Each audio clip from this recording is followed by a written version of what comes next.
Hi, this is my uncut video essay thing.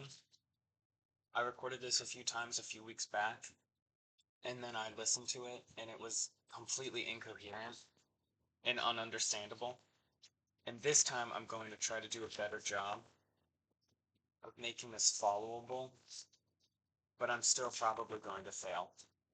If it gives you an idea of how badly I'm going to fail, these are the notes that I wrote for this. I think I wrote this when I was having a schizophrenic episode. Or at least it looks like I did. Okay. The reason I'm making this video is because I have an idea. And my idea is that I split it into three parts. So the first part is kind of talking about some specific American values. And I think one of those American values is that we really value kind of counterculture, anti-establishment, revolutionary figures. That's part one of my argument.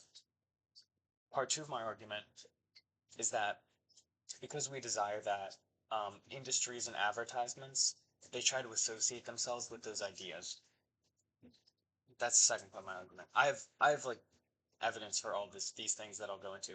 And then the third part of my argument is that because we're kind of inundated with this push of anti-establishment, rebellious ideas from these like hypocritical corporations that are pushing them out, it becomes disingenuous, and I think it can create apathy, and it creates like a negative atmosphere around um, counterculture, I think.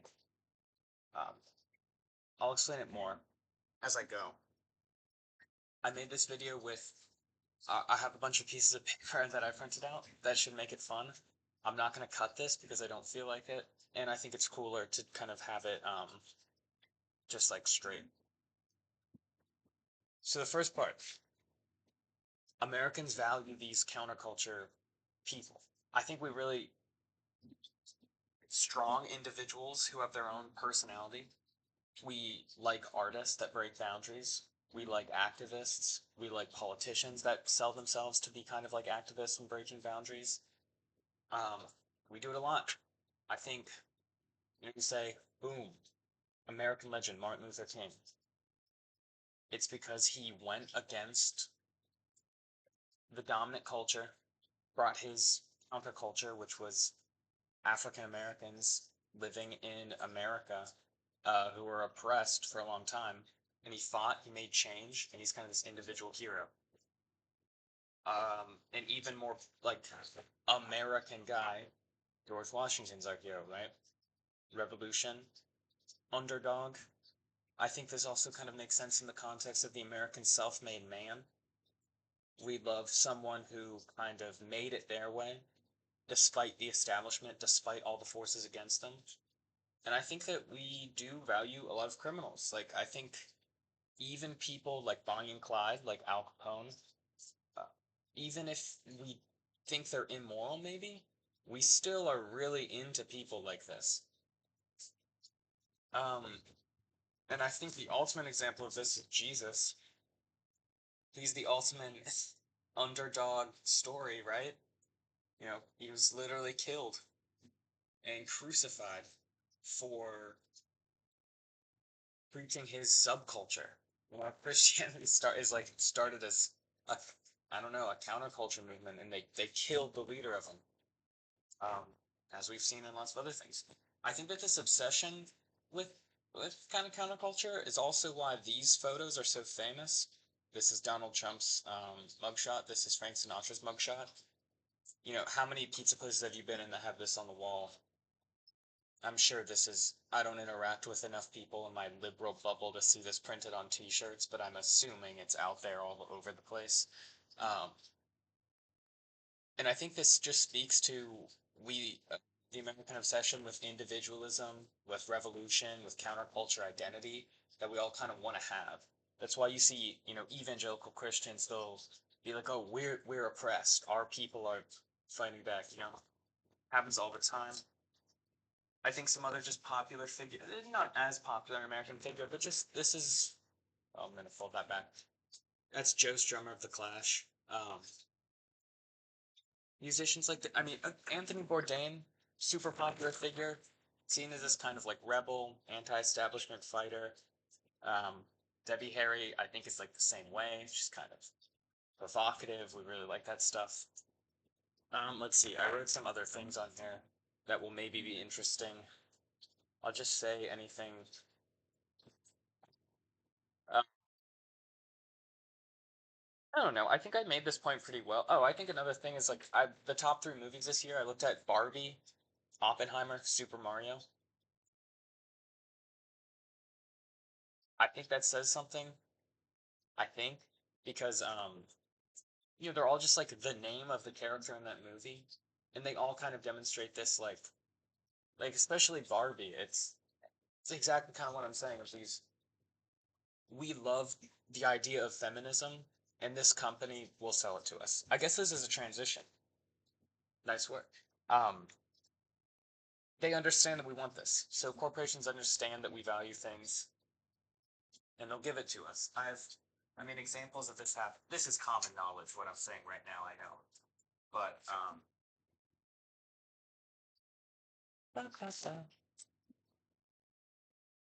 so this is bad. What? We want to be cool. We want to be famous. Oh, look, Marlboro cigarette is painted all over this cool, famous, awesome guy's car.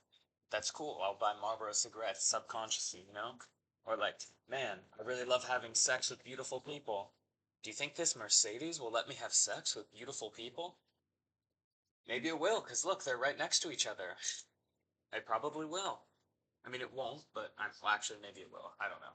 But, this happens across the board, everything. And then, you look, this is kind of speaking to sex and luxury. This is speaking to excitement and power and fame. Things we want, right? Some ads will speak to comfort or happiness, for making you interesting.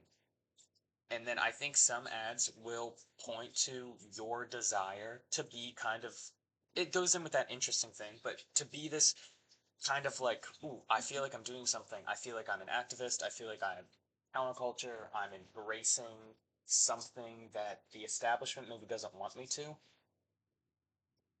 I think a really good example of this is Rosie the Riveter, which weirdly has been kind of accepted as a feminist symbol in America.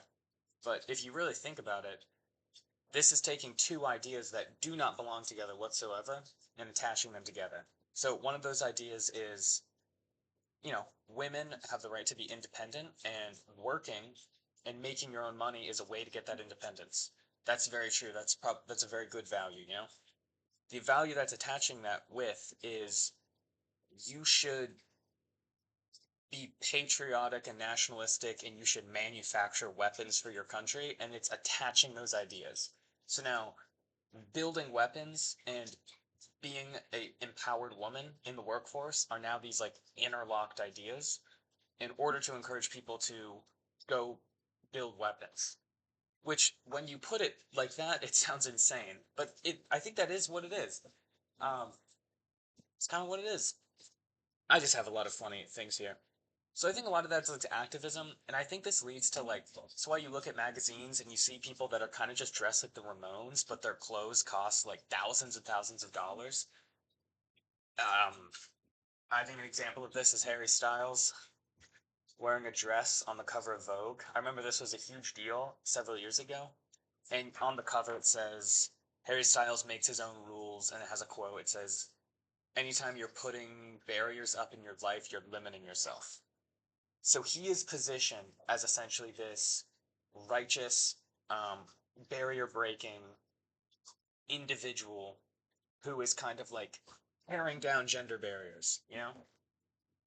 And I just think it's interesting because I don't know a lot about like drag queens and like the culture of cross dressing, but that's something that's been happening forever, that people have legitimately made sacrifices for, right?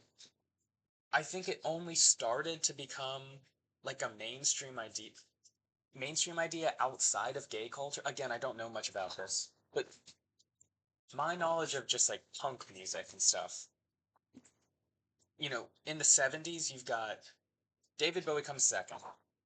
I think David Bowie probably pushes this more out to like a broader audience because he's so popular. I would think, and then I mean, the New York Dolls are also like a super early example of this. So you look at these two things and you say like, okay, these people actually took a risk here. They obviously weren't the first people to do this. People had done it before, but this was not something that was in mainstream media. I mean, the New York Dolls never achieved mainstream success. David Bowie did not achieve the same acceptance as someone like Harry Styles did. Like did not put David Bowie on the cover. Vogue is not going to put the New York Dolls on the cover. So I think what this does, these people actually represent like a really beautiful and powerful idea. I'm going to do something that's not accepted in order to make it more acceptable. This is something is acceptable, and I can now make money off of that. So I'm gonna take my pops boy band pop star fuck boy, and I'm going to put him in a dress and say that he is a social justice hero who is defying gender expectations in his Gucci dress on the cover of a magazine that for a century has perpetuated gender dynamics within clothing. So Vogue is essentially like a guilty party in the thing that it is denouncing here. It is denouncing break down barriers. Vogue has never had a man on the cover up until this point. Vogue has beautiful long-legged women in dresses pushing these unfair gender expectations. And now that it's like acceptable enough within society because of these people and the hundreds and hundreds and hundreds and thousands of other people like this who actually took a risk, it's reduced to this. And I think that's really harmful because I think it gives us this like warped perspective of what activism is because this is a good cause. In fact, the the fact that Harry Styles is even able to be on the cover of Vogue is really impressive. Again, but it speaks to the success of these people, not him. Because it's already culturally accepted when he's doing it.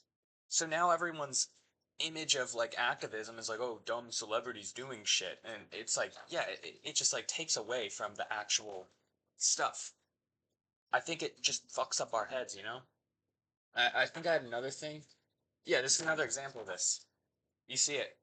So this is Elvis dressing as a cowboy. This is a cowboy.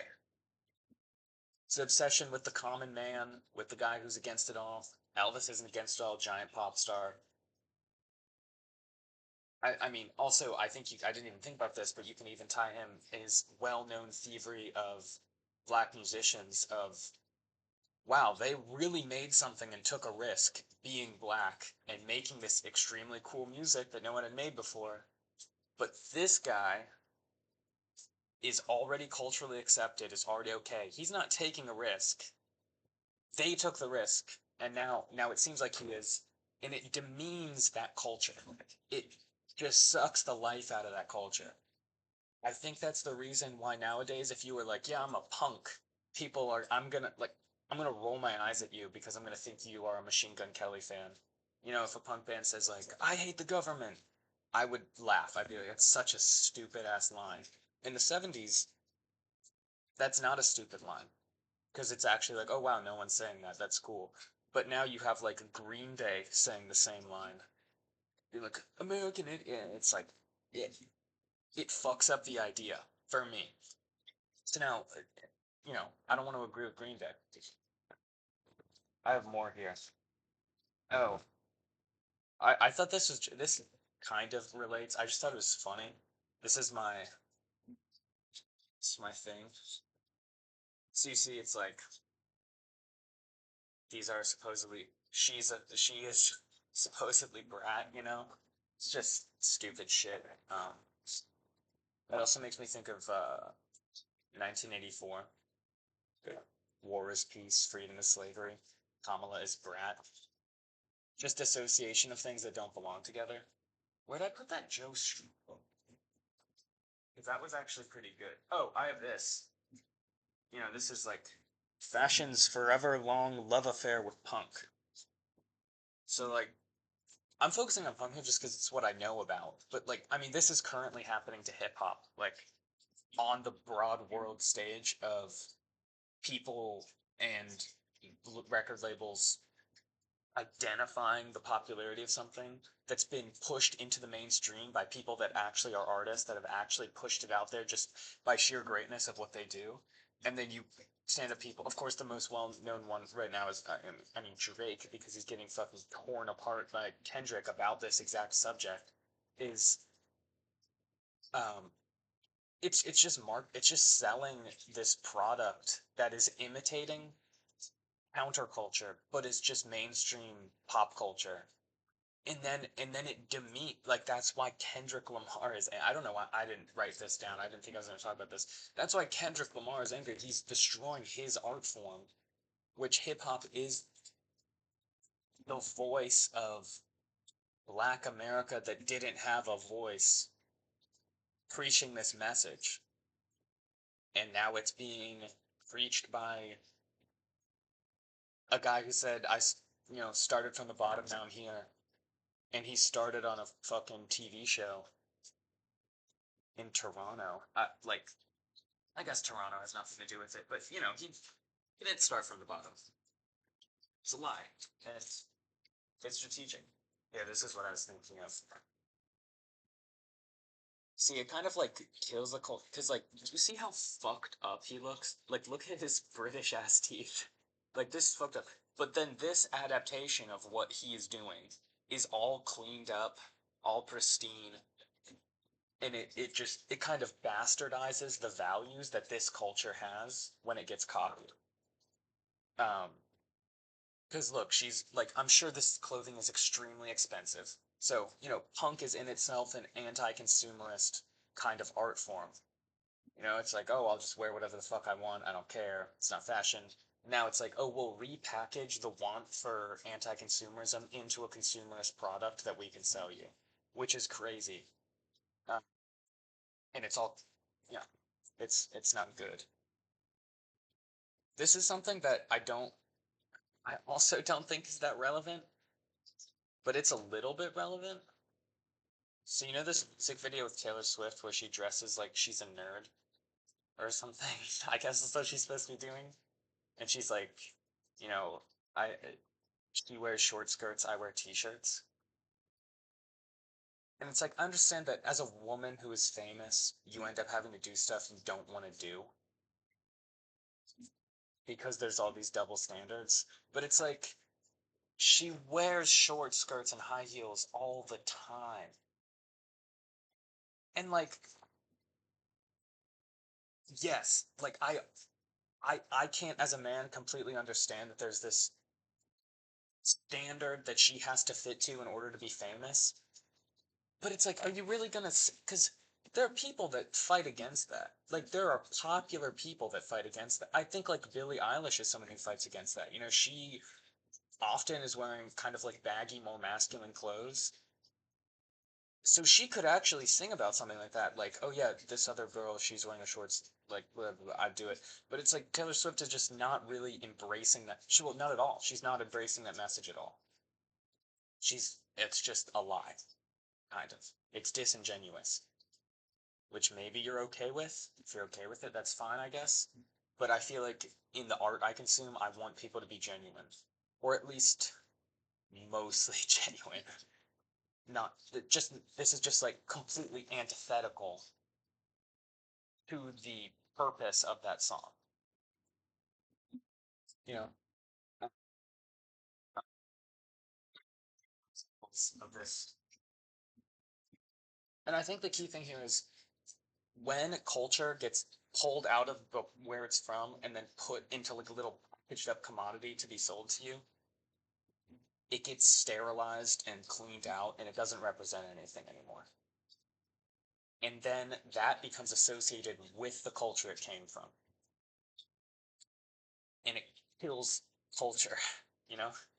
I think a perfect example of this is this is the November issue of Ellie from 2023.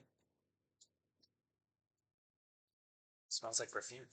Um, the folk hero. They can sell you Bob Dylan.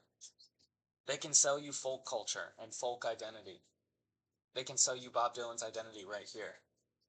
So if I were to think to myself, man, what does Bob Dylan represent? I'd probably say, like, he represents folk music. He represents ingenuity in folk music. He represents protest singing. He represents a progressive point of view. Um, he represents activism. And then he also just represents good art, good songwriting, craft, just musical greatness. And he's just an interesting human person. But this essentially reduces Bob Dylan into a collection of 10 products that you can buy in order to mimic him. So, like, that's just what he becomes.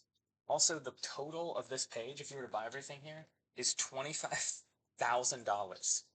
I added, it is actually $25,000, which is insane. Uh, like, truly, that's incredible. It's like, do you want a car or do you want one ensemble here? And in this like reduction of people of cultures into just aesthetics just really kills them. The other one that's in here really that's really crazy is this person who I think is a model, but it claims is also like a chef or and a quintessential LA it girl.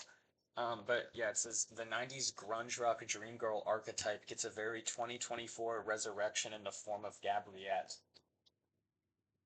Oh, it says she's a rock star and muse. So, it's just culture, grunge. Wow, that's a real culture. They killed it in the 90s, and now they're still killing it with these outfits that feature $6,000 Cartier fucking watches and Prada jackets and shit. Um, this cool poverty core outfit that costs 7 grand. Um, just really dumb. They got a thing in here about Gucci too. If I showed you like the surrounding papers, it's craziness. I'm sitting on my bed because it's the only place that works. Oh yeah, Gucci, the like, yeah, system. I hope I made my point because I feel like I'm just throwing out examples and just like blabbering on about stuff. But I hope that this like really makes sense.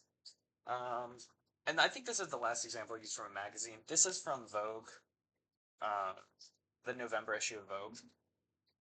So see, this is fashion for our future. There's a big article in here.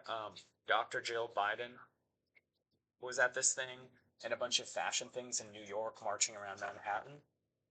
Uh, and in it, they're essentially patting themselves on the back for, the clothing we wear gives us the power to make a statement without saying a word. And they do one of those classic Democratic 2024 things where, like, the message is kind of just vote. It's like, go vote. Our platform is voting. That's why we can't win anything. Our platform's voting. Uh, Home of the brave. American designers are reinventing their work, taking risks, breaking rule, and being themselves. I realize I'm just sounding more and more like an uncle at this point, but I believe in all this stuff. I believe you should go vote. I believe you should reinvent, art, and you should break barriers, and you should change gender expectations. You should do all these things, but they're not actually doing it. They're just taking an idea that's already been kind of like pushed into the mainstream of their audience, and now they're just profiting off it, even though Vogue is a magazine that proliferated that exact concept in the first place. And then this like March thing, it's like it's just a non-statement march, fashion for our future, essentially saying, yeah, buy more clothes to make political statements. It makes no sense. And also, I think we all pretty much know that the fashion industry is is against the liberal agenda essentially. I mean, your clothes are being made in sweatshops and it's like it's just crazy. Like and it pushes these crazy expectations, these beauty expectations that make us sad. You name your shops things like rag and bone so that you seem poor. I know where one of those campuses is, and it's like, oh man, I wanted to find one more thing in here. I'm gonna try to talk while I look at it because I think I'm almost done. Um, oh yeah, it's the bright side. So I think that this proliferates a lot of apathy because I find myself falling into apathy because I think there was a time where I thought, oh, these like things that I believe in, these liberal concepts that I believe in, they must not be right because giant businesses are saying the same thing. And these people that I find really annoying are saying the same thing. But then you have to just swallow the hard truth and be like, no, in reality, I should still stand for these principles, even though they're trying to sell it all the time. Um, yeah, it's just like, man, oh, I think I know where this is. I think it's in the front, after the 8 pages of ads that are in the front of Vogue. But there's an upside. My final part is the upside, which is that I think there's like a new art form that kind of like gets at this.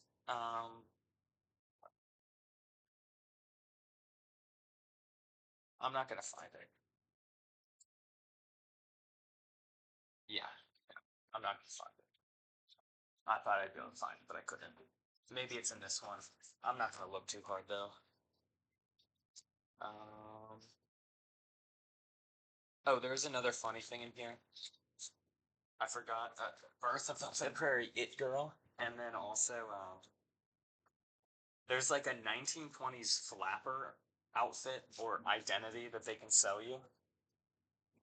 And part of the outfit is the book The Great Gatsby, which is funny because like if you read The Great Gatsby, the thesis of the book is like against the glitz and glamour and stupidity of all this bullshit and getting caught up in this weird American dream of luxury and everything. But they don't care. That's just out there. Okay, upside time. I think meme culture is the reason. Not meme. I'm not gonna. I think memes are the only upside that we get from this. And like these new art forms where because you can't really come out and just say something like I support this, blah blah blah.